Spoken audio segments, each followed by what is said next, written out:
സ്വന്തം പെണ്ണിനെ ഇൻസ്റ്റാഗ്രാമിൽ റീൽ ഇടിപ്പിച്ചിട്ടോ അല്ലെങ്കിൽ നാട്ടുകാർക്ക് സമർപ്പിക്കുന്ന പുതിയാപ്പമാരോട് ഓർക്കാണ് ഈ വീഡിയോ. ഇന്നിപ്പോ നിങ്ങൾ എല്ലാവരും കൂടി അമ്മാവനാന്ന് പറഞ്ഞാലും മുണ്ടില്ല, 6-ാം നൂറ്റാണ്ടിന് ബസ് കിട്ടാത്ത ആളാന്ന് പറഞ്ഞാലും മുണ്ടില്ല. എനിക്ക് ഒരു ചുക്കില്ല. ഞാൻ പറയും, ഞാൻ ഇപ്പൊ പറയാൻ പോണത് ചിലപ്പോൾ ഈ റീൽസ് ഇട്ട് ഊരിങ്ങനെ ആട്ടിക്കൊണ്ട് നിൽക്കുന്ന പെൺകുട്ടികൾക്ക് ചിലപ്പോൾ മനസ്സിലായെന്ന് വരില്ല. പക്ഷെ ഏറെക്കെ ഒരു ആൺകുട്ടികൾക്ക് ഇത് മനസ്സിലാവും. ഈ കപ്പിൾ ഗോൾസ് ഇട്ടിങ്ങാണ്ട് ഓരോരോ റീൽ ഇങ്ങനെ ഇൻസ്റ്റയിൽ ഇടുമ്പോൾ അനക്കൊക്കെ വാ അടിപൊളി മച്ച സൂപ്പർ എന്നൊക്കെ പറഞ്ഞാണ്ട് മോട്ടർ ആക്കണം അല്ലെങ്കിൽ മൂച്ചിമ കയറ്റാൻ കുറെ ആൾക്കാരുണ്ടാവും. പക്ഷെ ഇത് ശരിക്കും അന്തംകമ്മിയാണ്. എനിക്കറിയില്ല, ഒരു കമന്റിൽ സൂപ്പർ ഇതാണെങ്കിലും ഓരോ മനസ്സിലെന്താണ് പൊളപ്പ പൊളി ഇതിപ്പോ ഒരു കമന്റിൽ ഇടാൻ പറ്റുമോ? ഇല്ല. ഇട്ടാ പിന്നെ നാളെ റീൽ ഇടൂലല്ലോ. അപ്പൊ പിന്നെ ഓരെങ്ങനെ ഇതൊക്കെ കണ്ട് കൂടുതലൊന്നും പറയണില്ല. ഇത് മനസ്സിലാക്കാത്ത മണ്ടന്മാരാണ് നിങ്ങള്. സ്വന്തം പെണ്ണുങ്ങളെ കൊണ്ട് റീൽ ഇട്ടിച്ചിങ്ങാണ്ട് ഇങ്ങനെ ഇൻസ്റ്റയിലും ഇതിലൊക്കെ ഇട്ട് നാട്ടുകാരെ സമർപ്പിക്കണേ. അത് കേട്ടിട്ട് നമ്മള് പാൽപ്പൊടി ചെക്കന്മാരാണെങ്കിൽ ഇട്ടി മറ്റോളെ റീല് കണ്ട അതേ മൈജ് എടുക്കിട്ടാ നാളെ നമുക്ക് മറ്റന്നാൾ അങ്ങ് ഒരു ആണിന്റെ ഉൾമനസ് എത്ര കണ്ടാകുന്നുള്ളത് ശരിക്കും ഒരു പെണ്ണിനെ അറിയാന്നുണ്ടെങ്കിൽ ആ പെണ്ണ് ചിലപ്പോൾ പുതപ്പ് ചുറ്റിട്ടാവും പിന്നെ അങ്ങാടി കിടക്കുക. അറിയോ? ഇനിയിപ്പോ എല്ലാവരും അങ്ങനെയല്ല ബ്രോ എന്ന് പറഞ്ഞാണ്ട് ഇന്റെ അടുത്ത് വരണം. നിങ്ങൾക്കെല്ലാം വേറെ വെച്ചു ഈ സ്വന്തം പെണ്ണിനെ കൊണ്ട് റീൽ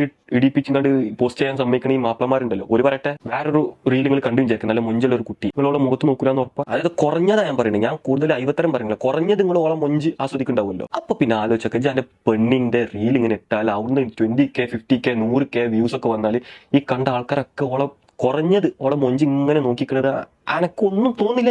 ഒരു കൂസലില്ലാത്ത ഭർത്താവാണല്ലോ ജിങ്ങായി. എനിക്ക് എന്നിട്ടൊന്നും തോന്നില്ലെങ്കിൽ ഞാൻ പറയണ ആൺവർഗത്തിൽ പെട്ടല്ല.